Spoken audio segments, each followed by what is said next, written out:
I just get super excited about it. I think this is the best piece of work I ever made. Chris Brown calls me one day. He's like, pull up to the crib. I was like, all right, I'm leaving the studio right now. He walked in there and was like, what song is this? What song is that? You 3 for 3 right now. Make sure you pre-save that. Get your phone up. Yeah, let's do it right now. Let's pre-save it right now. That ain't for you and all these hoes, that's just for me and my bros. I gotta fight for my balls, I gotta stack out this gold. I tell you I'm on the road, we about to get all this dough. We ain't no fuck niggas, no. I swear to God we the ghosts, this ain't the story they told. Man, if you know, then you know. But you say you're dropping a project. Yeah, dropping an album. Actually, this is my debut album. So this is your debut album dropping August 4th.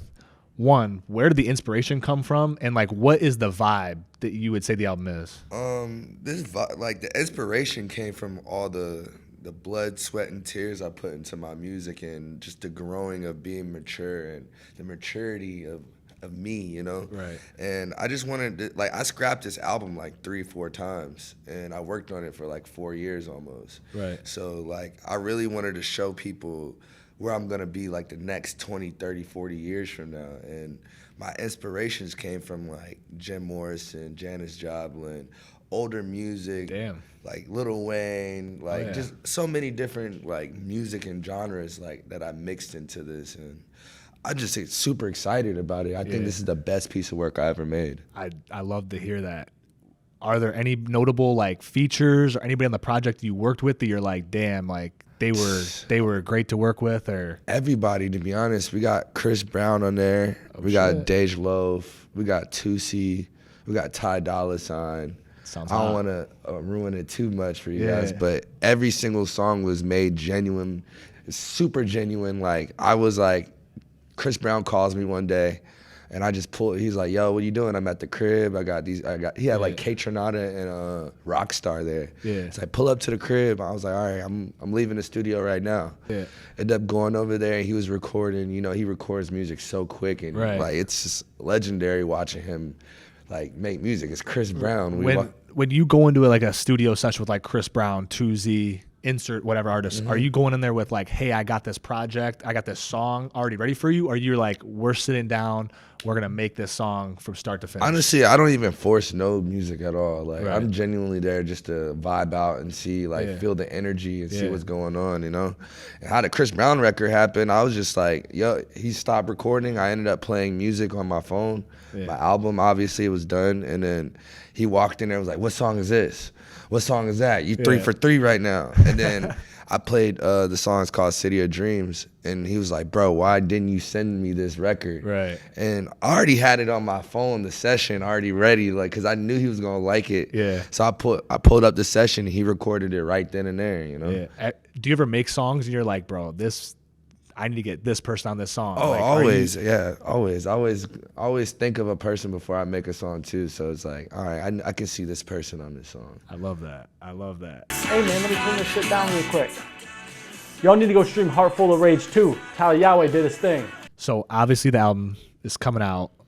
Is there anyone in the future that you're I didn't get him on this album, but on my next projects that I'm working on, I need to get this artist, this person, whoever it is? I really don't force music, man. I'm just not a forceful person when it comes to music, and I think it's so sacred to me. And being around people, I love to make music with people that I love the energy and love genuinely being around, you know? So I'm never going to force no music with somebody. For sure. So obviously you're signed with Post Malone and Dre. And Epic Records. And Epic Records.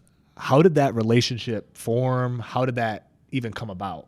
It's a long story, but long story short, we're here now, you know? Yeah. And first I opened up for Post Malone in Florida, in Orlando, Florida.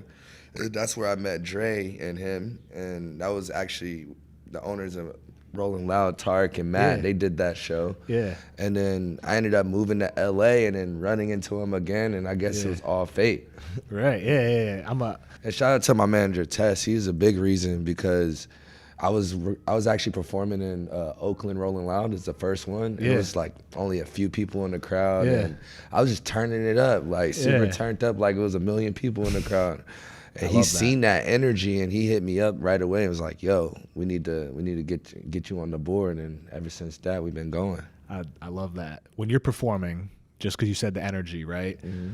What when you perform, what are you trying to like get across to people? Because I think most people go to a hip hop concert, and a lot of hip hop artists kind of run pretty much the same on how they're doing their sets or whatever. But there's a few that outlie. How do you kind of make your stuff different when you perform live, or you're at a show and not many people know you? Like, how are you trying to draw that attention for them to be like, damn? I make people feel like they're at a concert for real. Like I'm like channeling energy, like I'm inside the crowd with them, you know? So my biggest focus is just having fun with the people and making sure they're turning up and enjoying their best lives, even if they're crying, if they're laughing, they're smiling, just enjoying their times with their best friends.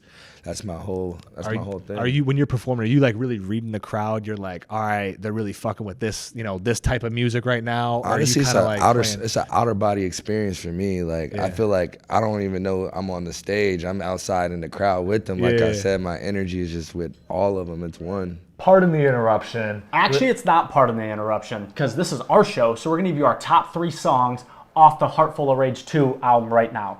Mine are Lighters Up, Rockstar Nights, and Touchdown. Mine is Stuck, Lighters, and Touchdowns. Honorable mention 1,000 times. Let's go back to the project, the album that you're working on. How would you describe the album that you're about to put out? Obviously, it's basically a lifetime work, essentially, right? And that's why I love debut albums so much, because it's almost like it's the first rendition of that artist officially, right? So like, how would you describe this album coming up? Well, it's a pop album, to be honest, and it's popular music, and it's big music that I think that's gonna last for the next 40 years, like I said. And I really put a lot of energy into this music by just experiences and relationships and things I've been through and ups and downs and arguments. So it's like I really channeled myself in this energy and myself into this music to the biggest extent of my life, and I can't wait to show the people. And this is what I work hard for right now, to be in this position. Growing up, I used to love like MTV music videos, all that. Are you like really big into like the music video wave? Or are you more like, I'm just gonna make a project, put it out, I'm not really too worried about it? I'm from Orlando, Florida, home of like pop music, bro. Like you watch Backstreet Boys, NSYNC, like Britney Spears, New Kids on the Block, like all these big artists came from Orlando and was developed in Orlando. So seeing that experience and being around that like nostalgic vibes, like it channeled through me, obviously, and I wanted to make popular music. Always wanted to make pop music. Would you ever try to do a song with like Britney, Backstreet Boys, any of those groups? Oh, I would love to. That'd be amazing. That's legendary as hell. No, I agree. That's why I ask. I'm like, because it's like you think of it, it's like iconic shit. Hell yeah, man. Iconic shit. All right, just to wrap things up. One, what's the name of the album, just so we can. It's called Heart Full of Rage 2. Heart Full of Rage 2. Like it's it's like the next chapter from Heart Full of Rage, Okay. Heart Full of Rage 1 was like the prefix, and just showing people like the beginning of my life and like just the beginning of the stage where I'm coming from, getting my foot into the door. For sure. And Heart Full of Rage 2 is now showing people the maturity of who Tyla Yaweh is. I was going to ask you, so you have a very interesting name. How did you pick that name, and does it like mean anything to you? Is there some meaning behind it? It's a lot of meaning to me, and Yahweh is everything. It's the first breath of air that created life, and it stands for God, obviously. It's Hebrew for God. Yeah. And I just got that it's just fresh, and it's a new creation, and we're all a form of God. So I'm building that to show people that we're all one, We're all one of Him. I appreciate it. That's awesome.